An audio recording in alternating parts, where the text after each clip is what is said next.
It is November 28th, 1953. A man, approximately 40 years old, has fallen from the 30th floor of the Hotel Pennsylvania. His name is Frank Olson, a US government scientist. The death of the family man is a shock for all of America. What on earth happened here? Everything is quiet. The night manager, Ahmed Pastori, has just made his nightly round. Now, he's sitting in the lobby, preparing the daily closing. Suddenly, he hears a dull thud and shattering glass. He immediately runs out onto the street and sees the shattered body of a man lying on the ground. 13 floors up, a light shines in only one room. Pastori kneels next to the man, who is lying on his back and miraculously is still breathing. Desperately, he tries to say something, but only manages to cough up blood. The night manager calls the police, who cordon off the crime scene and immediately begin collecting evidence. What lies behind this gruesome death? Who was this man, who slowly died on the sidewalk in front of his hotel on the cold night of November 28th? The story is marked by murder, lies, betrayal, and human experimentation. And at the center, there's always one thing: LSD.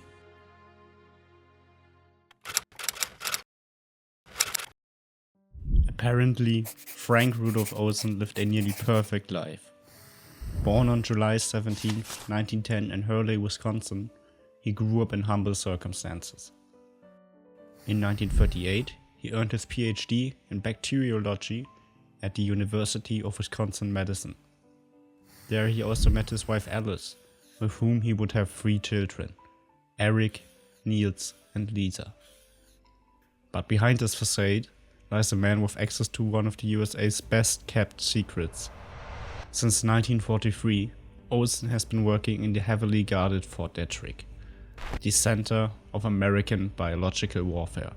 As head of the newly established Special Operations Division, he is particularly responsible for 2 things.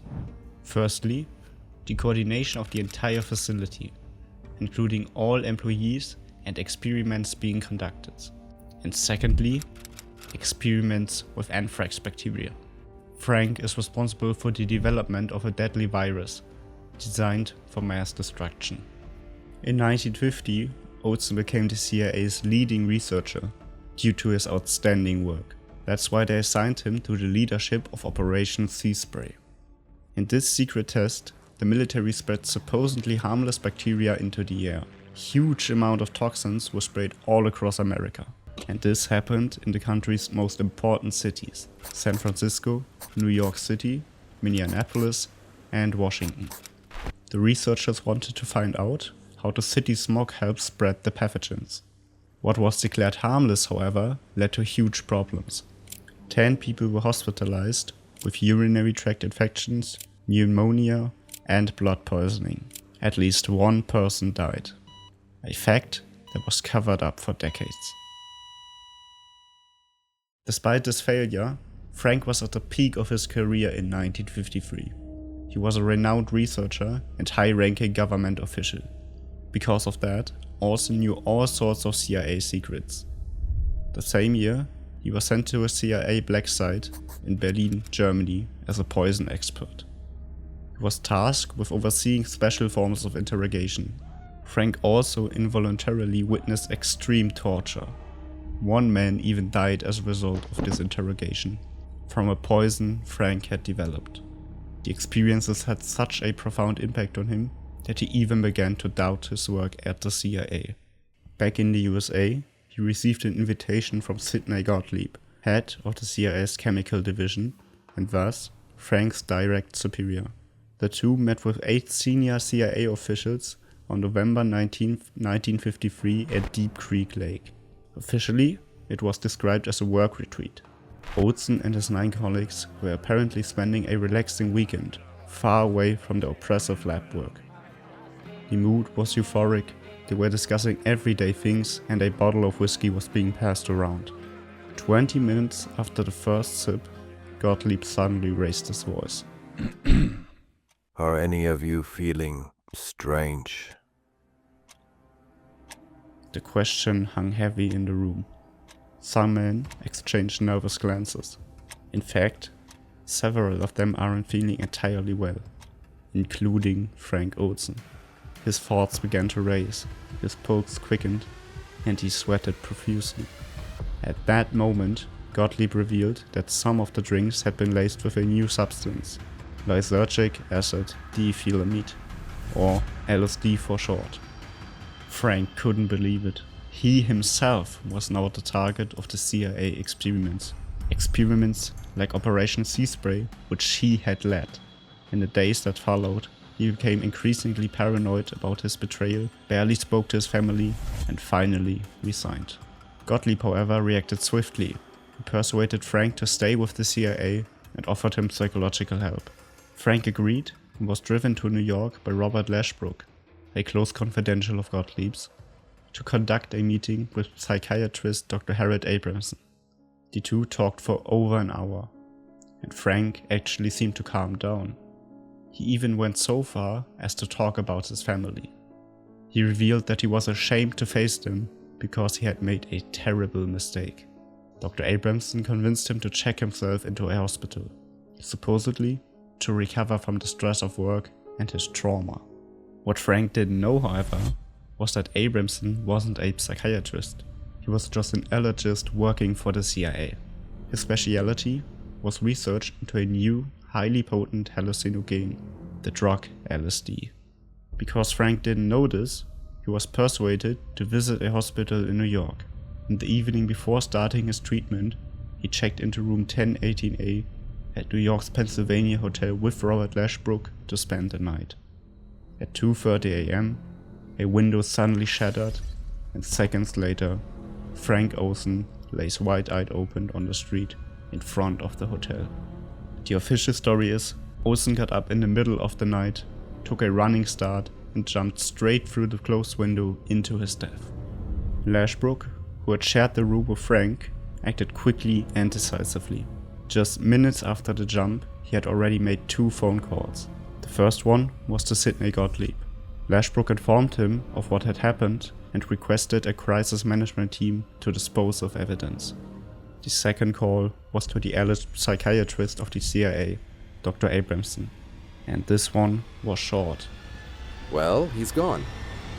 Well, that's too bad. Shortly after he had made the phone calls, the police stormed the room with guns drawn. They only found a hysterical Lashbrook sitting on the toilet in the bathroom.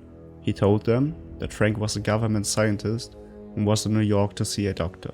He had been awakened by the noise and was completely devastated.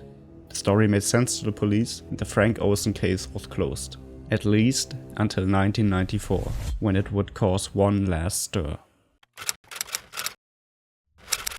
Frank Olson's story, tragic as it is not an isolated incident. It is only part of one of the darkest chapters in post-war American history. After the end of World War II, the world hoped for peace. Above all, one man, US President Harry Truman.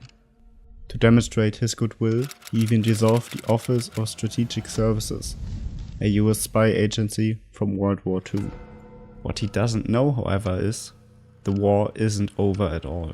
The enemy is just a different one. Because just 2 years later, the Soviet Union was already spreading communism around the world and began building atomic bombs. The Cold War had begun. In response, Truman signed the National Security Act in 1947. This would be the birth of the Central Intelligence Agency. In brief, the CIA. It operated under a very vague definition. The CIA should perform such other functions and duties related to intelligence affecting the national security as the President or the Director of National Intelligence may direct. Meaning, they received their orders directly from the President of the United States, Harry Truman. The CIA would use any means necessary to carry out its mission, and they would soon face a problem that would prove exactly that. After the end of the Korean War, many soldiers returned in a worrying state. They were disoriented, angry, and opposed the American way of life. Some even promoted communism. The patriotic government of the 1950s is convinced The communists must have found the key to brainwashing. Concerned by these developments, the newly established CIA allocates $25 million, a monetary value equivalent to $400 million today. This money was to be used for psychiatric experiments on human beings. And for that, they needed experts, preferably German ones. Operation Paperclip is launched for this purpose. The CIA was now specifically looking for scientists and doctors from concentration camps, men like Theodor Wagner-Jauregg and Friedrich Wilhelm Hoffmann. Under Hitler's lead, heads of the German chemical industry and close confidentials of the Nazi elite. The CIA offered the Nazi scientists immunity and new identities. In return, it demanded the knowledge and unscrupulous methods these men had tried out in the concentration camps. What they had done for Hitler in the past, they were now allowed to do in the name of the USA. The result is the largest, most secret and most disturbing project in the history of the CIA to date. 149 sub-projects spread across 80 institutions, including 44 colleges and universities, 15 research facilities, 12 hospitals and 3 prisons. And at the center of all of these experiments was one substance, LSD. It was all initiated by the unofficial head of the CIA, Sidney Gottlieb, the Black Sorcerer, leader and main developer of the most extensive operation the USA had seen to date, MK Ultra. Sidney Gottlieb was born on August 3rd, 1918 in the Bronx, New York. As a young man, he made his doctorate in biochemistry at the California Institute of Technology. But his greatest dream was always to serve his country. That's why he applied for the army, but he was rejected, because of his walking disability. But unexpectedly, he was lucky. In 1951, the CIA offered him a job. Gottlieb was appointed head of the chemistry division, and his talent didn't go unnoticed for long. Allen Dulles, director of the entire CIA, was impressed by Gottlieb's outstanding work and put him in charge of Operation Artichoke. Together with Nazi doctors, he was now allowed to conduct virtually unrestricted research on orphans, prisoners, and the mentally ill. Gottlieb wanted to find out how unwitting subjects would react to heavy drug abuse. That's why he commissioned Dr. Ian Cameron. The task was simple: carry out successful brainwashing, no matter the cost. The Allen Memorial Institute in Montreal, Canada was chosen for the experiments. Cameron experimented with the most brutal methods in his personal hell. Overdoses of insulin, cocaine and marijuana, days of sleep and sensory deprivation, isolation, electroshocks, hypnosis, sexual harassment and every imaginable form of psychological and physical torture. And he did all of this in the name of the CIA and Gottlieb. Dr. Cameron pursued a concept he called the patterning. The goal was to put the patients into an infantile psychological state. The doctors would then exploit the person's cognitive vulnerability and rebuild the mind. This research procedure was recommended by Sidney Gottlieb. Over the next few months, the two worked closely together. Their goal was the systematic testing of Cameron's idea, psychic driving. For this, the victim was put into an induced coma with large amounts of drugs. During this time, a pre-recorded audio recording like this was played to them. Why are you running away from your responsibilities, Janine? Why, Janine? Why? Janine, why are you running Why away are you from running your away from your responsibilities? responsibilities? Why are you responsibilities, Janine? Why are you running away? Why are you running away from your responsibilities? Why are you running away? 24 hours a day, 7 days a week, non-stop. But the two researchers didn't achieve what they wanted. In one case, a man still remembered his family after 27 days of electric shocks, isolation and torture. His spirit seemingly couldn't be broken. Cameron escalated the measure on Gottlieb's orders. The man was subsequently put into a coma and tortured with an audio file. This was played between 250,000 and 500,000 times. The consequences of Cameron's research were devastating. Psychosis, permanent brain damage, and in at least one documented case, death. However, the number of unreported cases is probably much higher. So Gottlieb had overshot his goal. Instead of emptying the brain, he had completely destroyed it. He had to find another option, and luckily for him, there was one last he could try.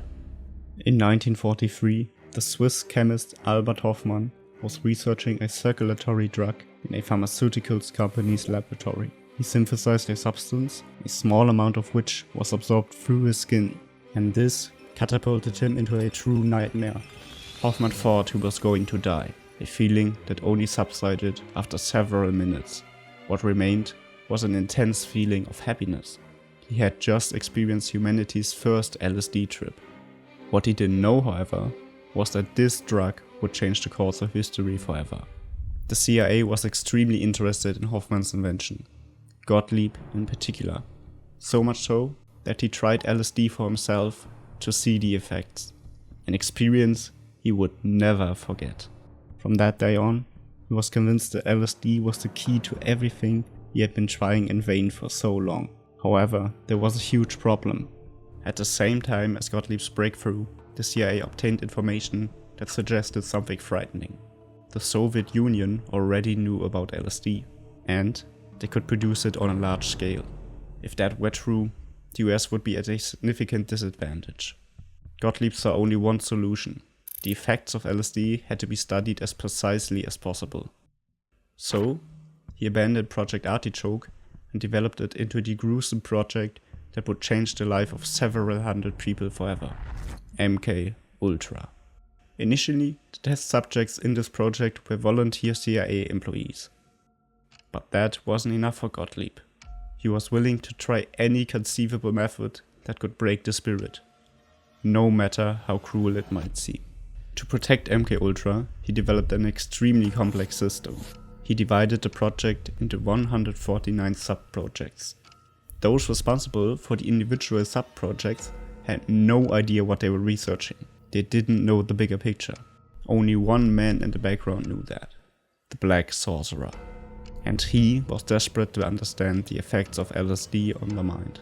That's why Gottlieb built a fortress right where everyone could see it. In the heart of New York. Here, he had homeless people, drug addicts and criminals kidnapped and drugged with LSD. Gottlieb hoped this would allow him to obtain observations more quickly and reliable. However, there was a huge problem. Gottlieb's experiments were designed to require a constant supply of LSD. He quickly realized that this would be a long-term problem and founded Sub-Project 6, the mass production of American LSD. It wasn't long before he had access to a virtually inexhaustible supply of LSD. Now, he could find out something he'd always wanted to know. How much LSD can one person tolerate before going crazy? Sub-Projects 73, 91 and 147 were designed to determine exactly that. Officially called Modification of Human Behavior by Covert Means, study of the alienation of the individual from his environment, and erasure and reprogramming of human consciousness. In reality, however, these projects were something completely different. Namely, the development of chemical substances that can incapacitate a person in seconds, and the complete destruction of personality through a combination of drugs and psychological torture. For these experiments, Gottlieb needed test subjects, the so-called expendables. Prisoners of war, the mentally ill, and prison inmates. These people rarely had families, no lawyers, and therefore no one to notice their disappearance, no one to ask questions. Perfect for his purpose. Gottlieb conducted his research primarily in prisons. He had previously made a macabre deal with the prison administration. The prison provides inmates for Gottlieb's medical tests, and in return, funds flowed to the prison. Each of these prisoners now faced the same fate. The typical experimental procedure began with isolation.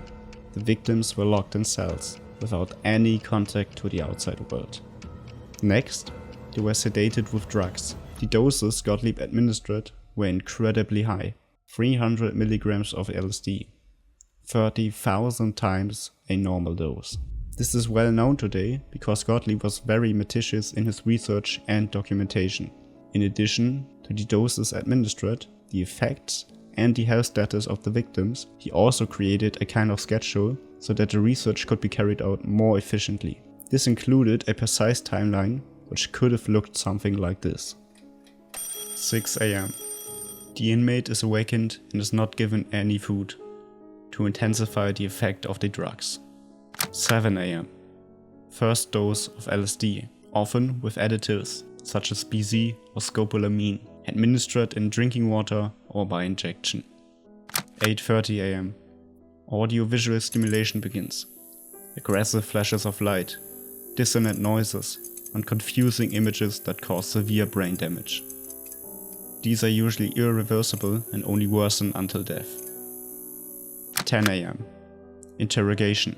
Questioning according to predetermined protocols. Intention: break the prisoner's mind. 12 PM. Second, often higher dose of LSD to maintain the altered state. The victim is no longer responsive at this point. 2 PM.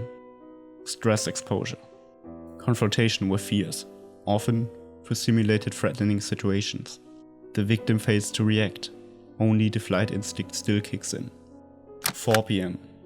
Third dose, often combined with amphetamines, so the victim can survive the rest of the day. 6 PM until 6 AM. Continuous observation and sporadic treatments by a team of doctors. Barely any sleep allowed. At the next day, the whole thing starts all over again. The longest documented administration of LSD to a victim lasted 15 months, a total of 462 days without interruption. The consequences were terrifying. The victim lost all connection to reality. He developed a completely new personality and spoke in a self-invented language. The documents also reveal that he could no longer remember his own name and couldn't even recognize his own reflection. And yet, Gottlieb considered the experiment a success at the time. His subject lapsed into shock when a bell rang, proof for the scientists that they were on the right track. The victim, by the way, spent the rest of his days in a secure psychiatric hospital. Until his death, he was unable to communicate with the world outside. He was a human wreck, sacrificed for national security. Perhaps the most shocking thing about these experiments, Gottlieb learned nothing from them. Nothing he didn't already know. During an internal evaluation in 1972, shortly before the end of MKUltra, Gottlieb had to admit to himself that he had finally failed. Had he known this 20 years prior, perhaps everything would have been different. But in this way, he was responsible for the most gruesome research project in CIA history. And although the official records differ greatly from reality, because many files were destroyed by CIA employees involved, the results are shocking. Over 1,200 human experiments were documented in more than 7 specially designed prisons, black sites, and CIA bases. It is known that at least 127 cases of permanent brain damage and 3 deaths were caused in this way.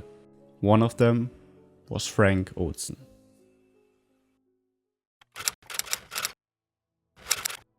MKUltra operated in secret for over 2 decades, until 1973. John Marks published his bestseller, The CIA and Cult of Intelligence, this year. However, the CIA demanded access to his manuscript before publication and informed him that he would have to delete 339 passages, or 1/5 of the book. The publisher therefore published the book with blank pages and added sections in capital letters. The enormous outrage in society led to the establishment of the Rockefeller Commission in 1975. It had only one task: to investigate, expose, and publicize the illegal CIA activities. For the first time, the public learned about MKUltra. The full truth, however, remained hidden, because all files related to the secret project were destroyed on the orders of then CIA Director Richard Helms. Almost all of them.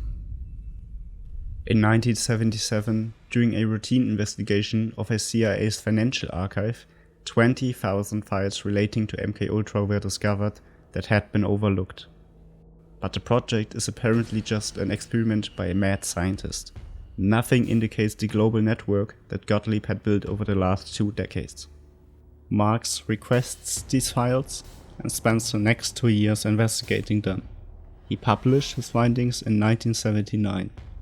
His book, The Search for the Manchurian Candidate, revealed all the secrets of MKUltra. It explained the CIA's cruel experiments on prison inmates, the mentally ill, and even children in precise detail. For the first time, society was confronted with the full extent of MKUltra and the people behind it. And one case in particular stands out. That of Frank Olson. The Olson family, who now learned of the CIA's machinations, ordered a subsequent autopsy.